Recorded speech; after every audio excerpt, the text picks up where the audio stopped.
Hi everyone. This module and our policy research agenda and advocacy strategy are really well timed. Every day we're hearing about an abundance of policy advocacy happening at the national level and also many campaigns happening at the local level. Maybe your policy piece that you're going to select will be one of these campaigns that we're hearing about and reading about and receiving emails about every day. Being mindful of our overarching semester-long charge and the accreditation process, we now build onto our toolkit a policy piece with a policy analysis research agenda and a policy advocacy campaign strategy.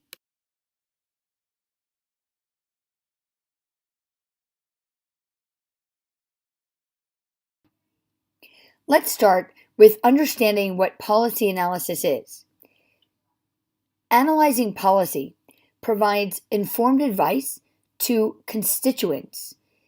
It's advice that relates to a public policy decision and includes a recommended course of action or inaction in some cases, and is framed by the constituents' powers and values.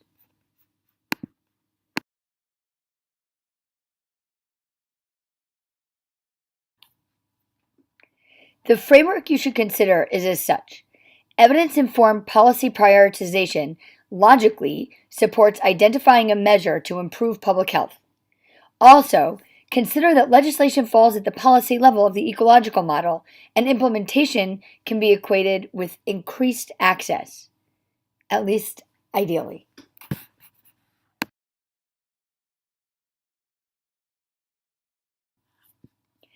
Your policy analysis can be organized into 5 steps. We begin with a problem statement, then expand on the background as well as the landscape of the issue. You can then explore your legislatable options to address, and finally, you'll conclude with your recommendations. Review these questions to guide your analysis.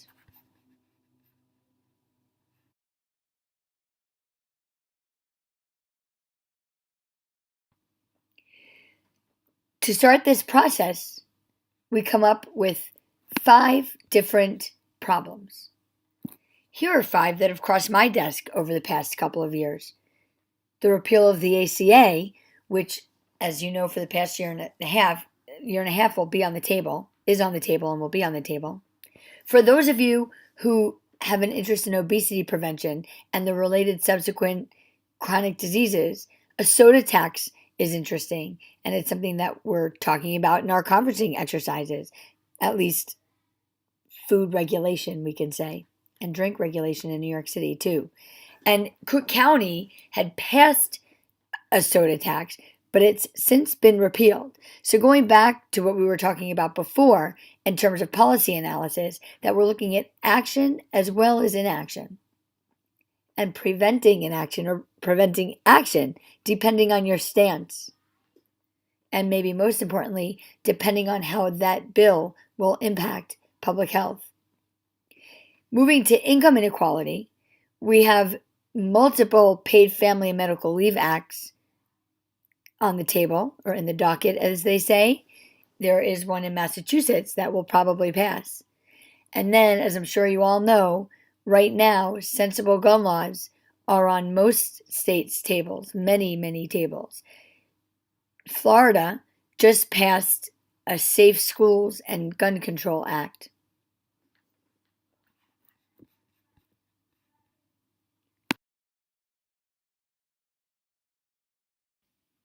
On this slide, I've compiled your collective criteria for our health care report card for Module 3.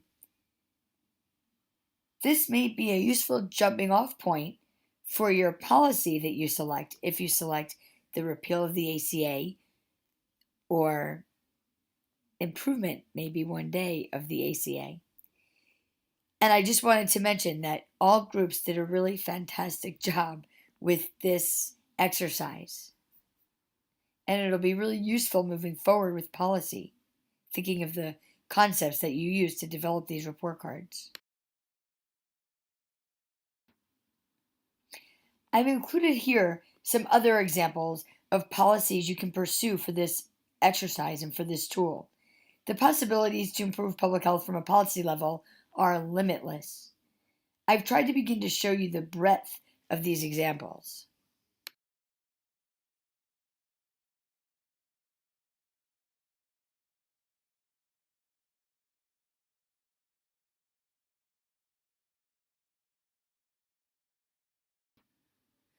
And here are some characteristics to consider.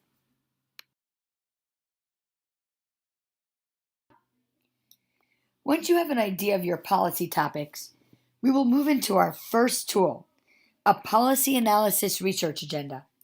We'll start with the pre-solve method to guide your group through developing your policy analysis research agenda.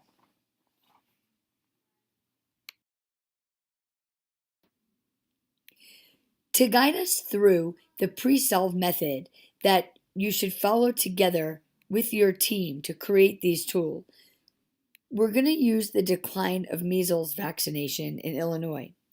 Before we go into this, I just wanted to recognize the amazing advocacy efforts that have been happening in this country since the tragic shootings in Parkland, Florida.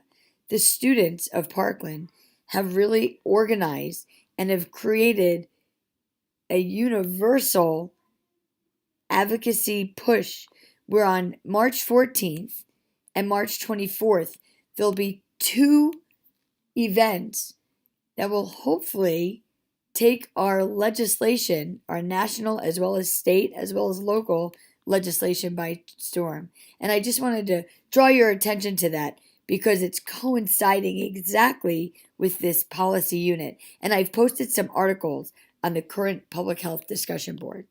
But now coming back to the topic at hand that we'll use as an example, let's consider now the problem of the increasing incidence of measles and the failure of increasing numbers of children to be vaccinated. You may remember from a few years ago the measles outbreak at Disneyland. Frame the central policy issue to be resolved. Take into account your general and specific professional knowledge and anything else you know from experience. I know some classmates have a lot of vaccination experience and vaccine research experience.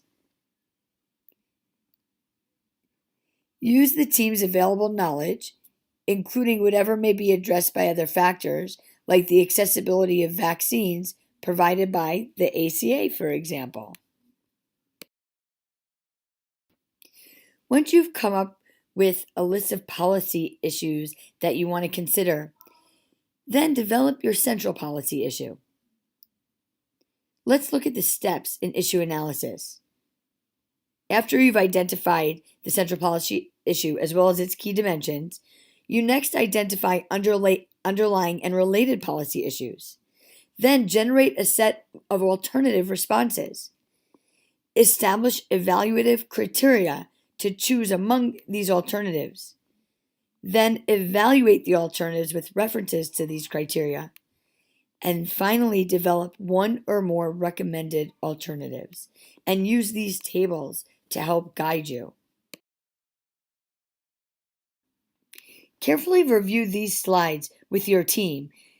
They'll take you through a step-by-step pre-solved problem. We're going to start, as we mentioned before, with the central policy issue.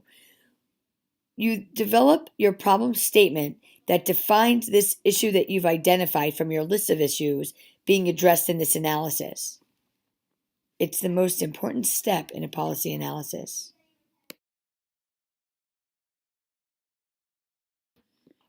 As we mentioned, you'll then move on to identifying the underlying or related issues. As you're determining and pinpointing the related and underlying issues, don't forget about cleavages or the fundamental social factors that must be acknowledged. The next and important step is to generate a set of alternative responses. As you develop alternatives, be sure to follow these steps listed here on this slide with your team. Then, as we've done this semester for our other public health activities, develop criteria. Typically, we would think of cost, effectiveness, feasibility, and time. You may define other important criteria as well.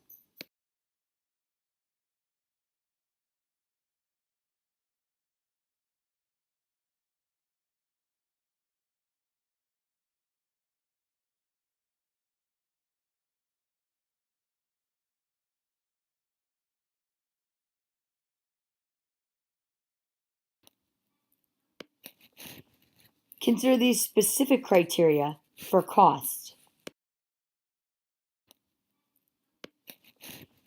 Consider these specific criteria for cost. And these criteria for effectiveness. Time considerations are likewise important. Thinking of the measles outbreak in Disneyland that then also affected Illinois, this unfortunate situation created an important window of opportunity for legislation.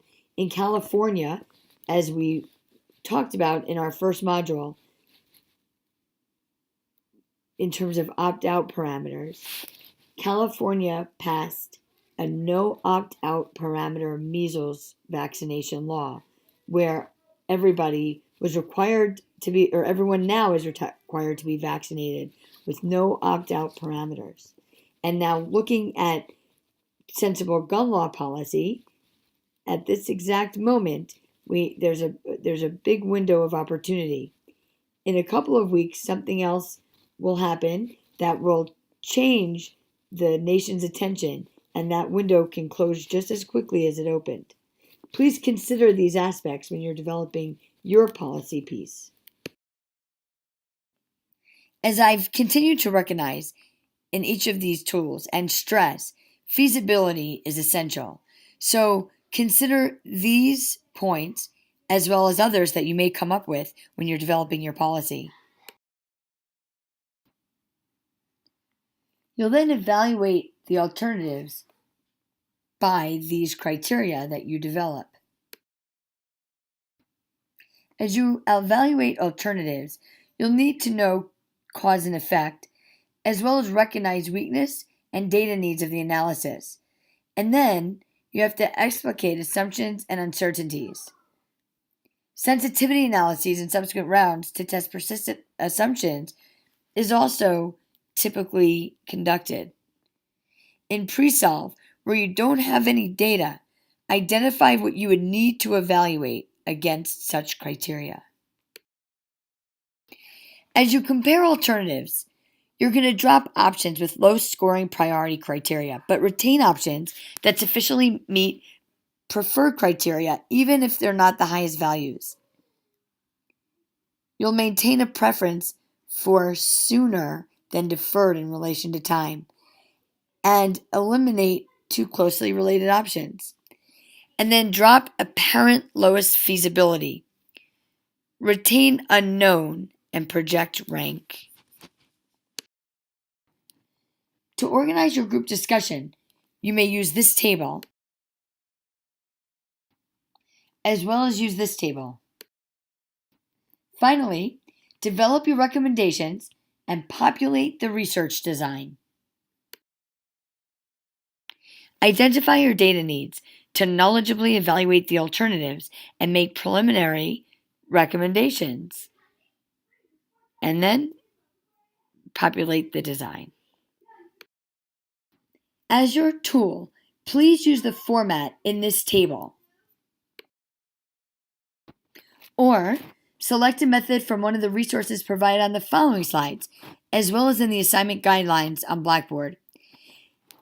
But do include at least 3 issue options and a brief description of the tool you selected and why as your justification. In addition to these previous slides, study these next slides to finalize the development of your tool. The research plan consists of further developing 3 distinct options or alternatives that address the central policy issue. You're going to generate criteria to evaluate the options and apply the criteria even without data. Use this to determine what you'd like to or need to know to evaluate the options and develop a research plan. And that's tool 1. So to summarize, as your tool, please use the format in the table on the next slide or select a method from one of the resources provided on the following slides, as well as in the assignment guidelines on Blackboard. Include at least 3 issue options and a brief description of the tool you selected and why, and this will make up your policy analysis research agenda. I look forward to seeing all the policies that we come up with that will together create a state or a nation with increased health status.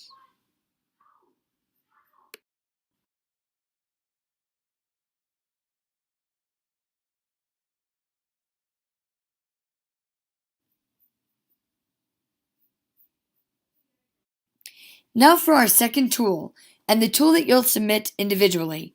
It'll be important to prioritize one central policy issue so that your team can develop a policy advocacy strategy. These next slides are just examples of changes that are intermediate products of public health advocacy. What change is your selected piece of policy going to make? To have a successful advocacy campaign, partners are extremely important. So when you're developing your plan, consider the partners that will be instrumental in ensuring that your policy becomes a legislated bill.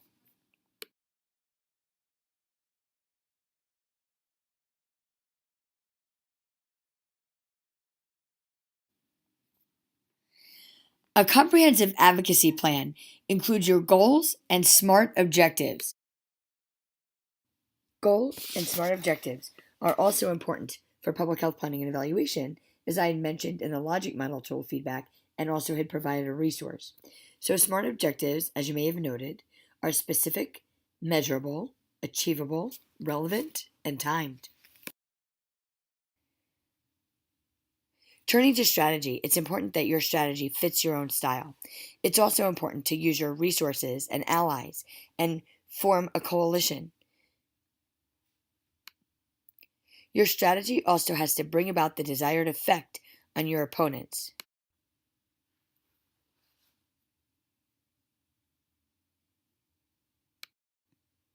Creating an inventory of resources is the next important step of our comprehensive plan.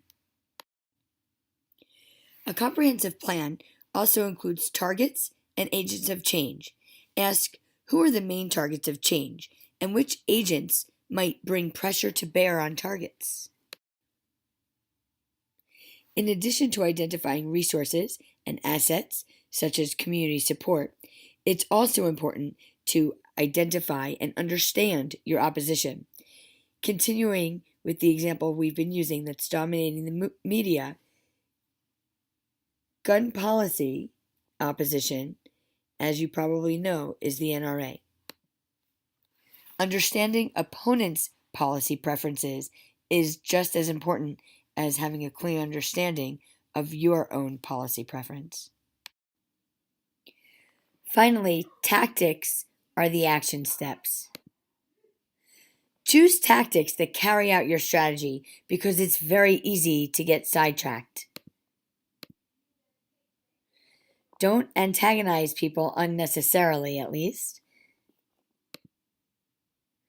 And select tactics that are doable and, as always, cost-effective. So again, your second tool is to plan the advocacy campaign to promote the policy that you focused on as your first tool. We can break down the process that you'll develop as a group by starting with identifying, again, goals and objectives. Goals and objectives are then turned into action steps. Ultimately, you'll be able to fill out your full advocacy campaign planning chart, and your second tool as well as the tool to be submitted individually. Please continue to let me know if you have any questions regarding any piece of these tools. Otherwise, I look forward to learning of what a collective IPHS 403 policy agenda and campaign strategy would look like. Thank you.